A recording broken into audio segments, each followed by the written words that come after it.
Welcome to the Chancellor Staff Excellence Award podcast. I'm Keith Miller, your host. Today we celebrate Jordan Graning, Food Services Supervisor for University Housing Dining Services.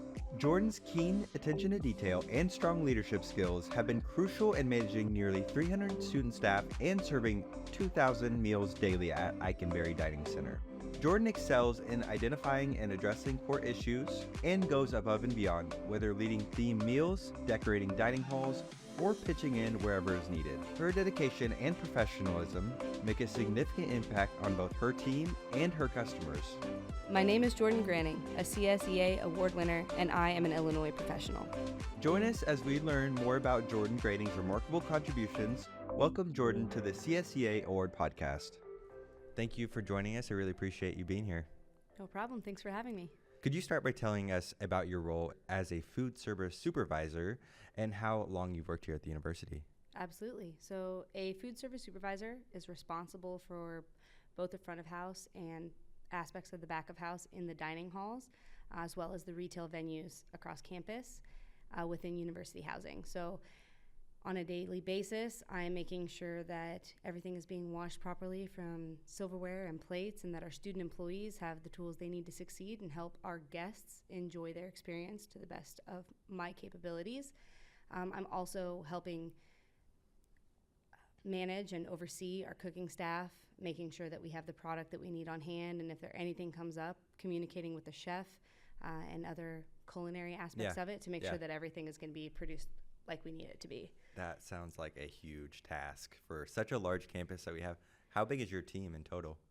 So my team, I currently work at PAR. Yeah. And I want to say about 25, maybe 30 full-time staff altogether. And then like our bigger units like Eikenberry, those are numbers closer to like 50, and that's full-time employees. Yeah. And then student employees are a whole another aspect to that as well. Yeah, so are you staffed based on how many students you have in that you serve? I guess that would kind of make sense.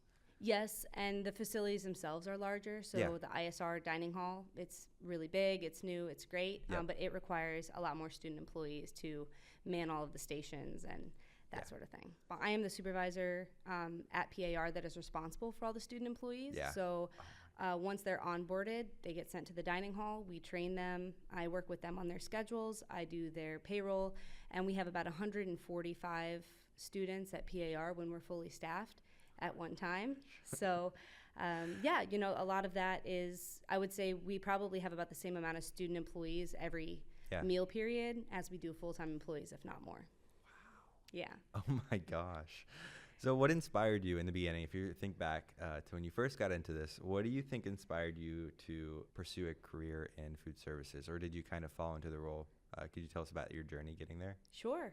So my dad owned a bar and restaurant growing up. Yeah. So my first introduction to food service was at a very young age. I was like 13 or 14-year-old bussing tables. Yeah. And then once I finished some schooling at Parkland, I ended up getting a job with Jimmy John's at the corporate office, which is here in Champaign. Oh, wow. I did not even know that. There's a corporate office here. Okay. It was. I think it relocated once he sold. But, so I worked there for about 5 years, and that was I wasn't actually working in the stores. I was training managers on how to own and operate their business. So it was very people-oriented. Like, there was the food service aspect, but then it was also, like, mentorship and training and developing people. Yeah. So when I started at the U of I 6 years ago, the student program, I kind of gravitated towards that anyways, because a lot of that is kind of helping our college students. They're not in college to work at the dining halls, but there are skills that we can teach them, like time management and food safety, that you can use for the rest of your life. Exactly. So we have student coordinators who are basically the first level of management. And they oversee, like, they help manage all the rest of the students on the shift. Yeah. And so those students I really enjoy working with, because I can give them kind of leadership advice and those sorts of things that travel through more than just food. Exactly. So. You can't be everywhere at one place, so you have these students kind of like RAs, or, what's the other one above an RA? Is RDs. RDs, yeah. That kind of do the same thing, where they go out and manage other people. So that's really cool. Good perspective to have coming into the university. having shown people how to run their own business and make it, successful. That's cool. So managing a huge team, and you serve thousands. I mean, yes. Is it, how often do you serve? Like thousands of meals daily, thousands of meals per week? Like what is your overall, like, how many meals are you putting out? The last statistic that I was made aware of, I believe it's about 10,000 meals a day across the dining halls. Oh my. Yes. Back a couple years ago when I was at Eikenberry, every Tuesday night, our average number was 2,400 students in one dinner service. Wow. Yes. So Mondays at PAR, we serve about 1,500 students every dinner. And for perspective on that, we only seat just under 500. So we're doing a full dining room flip 3 times in the service. So that is impressive. Yes. That is impressive. I know you kind of spoke to how you have the people you can go to and kind of disseminate the information or manage other people, but how do you keep that running smoothly? I just can't imagine the scale of such a large operation. How do you manage that? It is definitely difficult at times, and sometimes we have lower staffing numbers. COVID really took a hit on the food industry in general. Yeah. And, we're bouncing back from that. We have some good leadership in place. Our director and assistant director are relatively new to their roles within the last few years. And there's just been a lot of focus on communication, consistency, and really just putting everything forward. At the end of the day, all of our staff come together and serve our students the best we can. Yeah. Just like anything with customer service, there's going to be hiccups, there's going to be issues, but the biggest thing to take into perspective is that, the students are living here. They're living here. Exactly. They have to eat with us. Yep. And I think that we show up every day for that. There's other things that are more difficult to manage, but we get through. Just communicate and keeping in mind that we're all kind of a family. I see my work people more than I see my husband some days. Yeah. So, Exactly. Yeah. Okay, so how do you and your team make the dining halls a welcoming place for everyone? Yeah, so I try to treat it just like I do with my staff, right? I want my staff to feel welcome and included at work. Yeah. And then that kind of filters through. So it's a little bit of leadership by example, but also taking the time. I've done a lot of work personally and professionally on learning about different cultures, all kinds of different things that can give me the tools to make everyone feel welcome. Just there's a lot of cultural differences, and that's a beautiful thing about the university. Yep. It's and it gives us the opportunity to learn. So, making sure that the staff feel comfortable bringing concerns to me or to our management team, and that they're going to get answered, and that it's going to be dealt with on professionally, and that. And that trickles through. Like, we have full-time staff that at PAR we do the walk station, Sky Garden, so it's build your own stir fry. It's made to order right in front of you. Yeah. And we have one employee who every single day is just chatting up the students while the fire is flying up, and he's talking to them. And at the end of the year they always come back and they're like, Dre, we want to take a picture with you before we leave. Yeah. So just really continuously reminding our staff, our student employees that our students live here. This is home. This is a second home for everyone. And food is a place where everyone can come together. Cultures meet, and we just try and drive that home, whether it's in the decorations that we put out during seasons of the year, to just how we treat our guests and customers and one another with respect. Yeah. So our chefs do a wonderful job. We do have one chef that oversees all the dining halls, and it's usually kind of a small committee where they decide on what the menus are going to be and all of that, and then they communicate that to the halls, and then we kind of take it from there and we kind of make it our own. So we have Latin Hispanic Heritage Month coming up. Yes. And we try and be mindful of all of the different things going on all the time and make it a fun experience. Lunar New Year is one that is really you see a lot of reactions from students when they come in and we're decorated for Lunar New Year. It's they feel a little piece of home. So we kind of, it's a collaboration. So that's what I was going to ask. You really take aspects from a lot of different cultures and try to blend that into not only the meals that you serve, but in the decorations that you put up. Absolutely. Around that.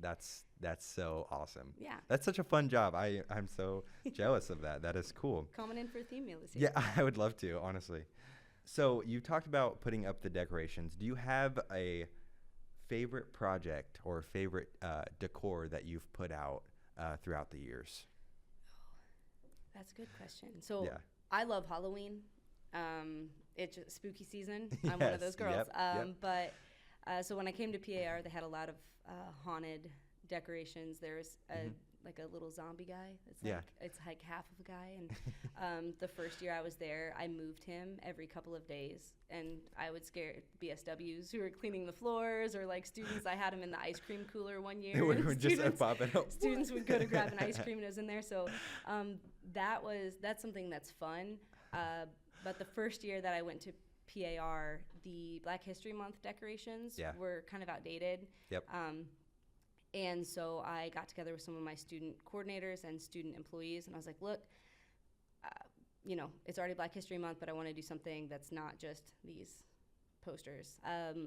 Everybody chime in on someone that you think is like important to you in like for Black History Month, right? Exactly. Even if it's not historical, even if it's someone now who's making history. Yep. And we made like a person, and we gave her natural hair. It was gorgeous. And then, but she was made of a collage of all of the faces of the names of people that were submitted. So it was kind of cool. So it was really personal to like our dining hall. So our full-time employees, our student employees contributed.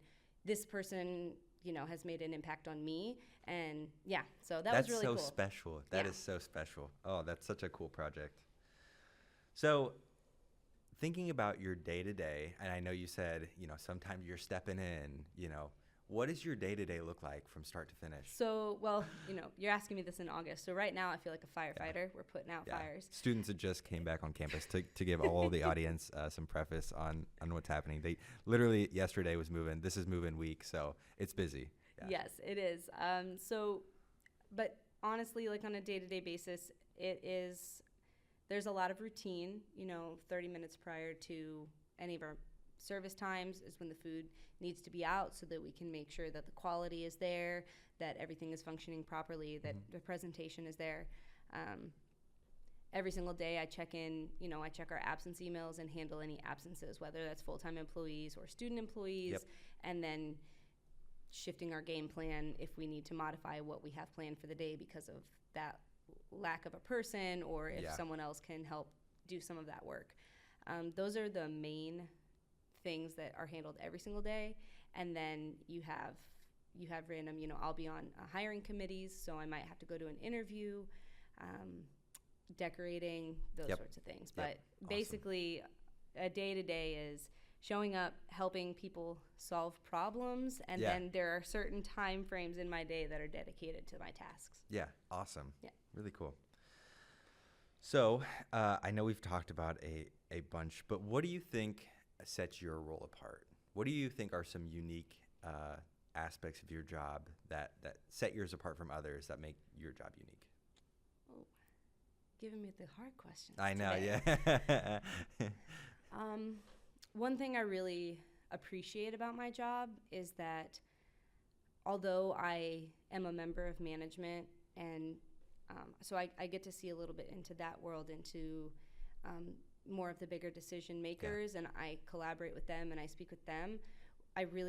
We really do work on the ground level with our full-time employees and our students like every single day, and we can use that opportunity to amplify those voices. Yeah. So I see that sometimes we fail on that, or sometimes we could do better, but I also have seen, especially in recent years, like managers really speaking up in the right way and communicating effectively. Hey, we are having these problems, and I know that it's kind of been addressed, but it's just not working. Yep. And so I would say what's most unique is that we're right in that perfect spot to be change makers. Yeah.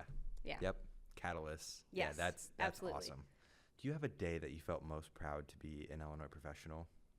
I would say that last year, convocation, which is when all of our new students that are new to the university, it's like this big welcome back meeting, and they get a lot of information about what to expect, and then they break out and meet with their colleges. Well, dining actually feeds everyone that comes out of convocation. So we're looking at that coming up this tomorrow. Today's Thursday. Yes. Tomorrow's Friday. Yep. It comes up tomorrow. And last year, I think the number was just around 8,000 people. And we feed them like within an hour. It's like 20 buffet lines.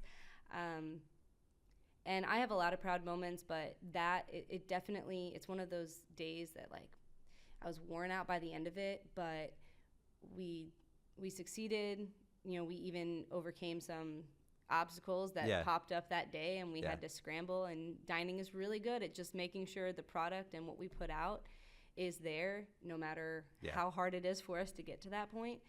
But it was a really nice day, like looking around all of our student coordinators. They all come and they work that shift, and all the new students. It's something to really look at. And you know, we took like videos of it and looking back and watching 8,000 people go through a tent that you helped like man and feed. Oh my goodness. And it was like done in an hour. And you just know that all those months of planning like were worth it, and all the meetings that you attended and all the little details you tried to work out. So it's definitely a kickoff for them, but it's also a kickoff for you and your staff and all of dining services. We're pretty proud to do it. So that's great. So thinking back to, I know it's been a few months now, but how did you find out that you were nominated and then won the CSEA award? It's actually a funny story. I logged into my computer and I got an email that said, "Hey, congratulations! Like you won this award." And there's this, and I kind of looked at my coworker and I said, does this say what I think it says? Like, I had no idea. I was kept in the dark. It was a coworker who nominated me, and then later to find out there were some additional like submissions. And people who spoke on my behalf from my supervisor and people who supervised me before, worked with me before. I was really, really humbled. And my nominator actually, right after that, got promoted to being a supervisor. So that was like extra special because I knew that time and effort that I had like put in to that person, because I saw their potential and like their abilities. Now they're reaping those benefits and they get to be a change maker. And that was how I learned about it. And I asked my coworker, I was like, does this say what I think it says? What is that? I don't even know what that means. Did I win? What? Hold on, what is this? So it was really, really special moment. That's awesome. Well, hey, thank you for joining us. I really appreciate you being here, and thanks for chatting. Thanks, absolutely. Thank you for listening to this episode of The Illinois Professional. If interested in nominating somebody for a campus staff award, there's a link in the description for more information. And be sure to follow @IllinoisHR on Twitter for inspirational and informational posts.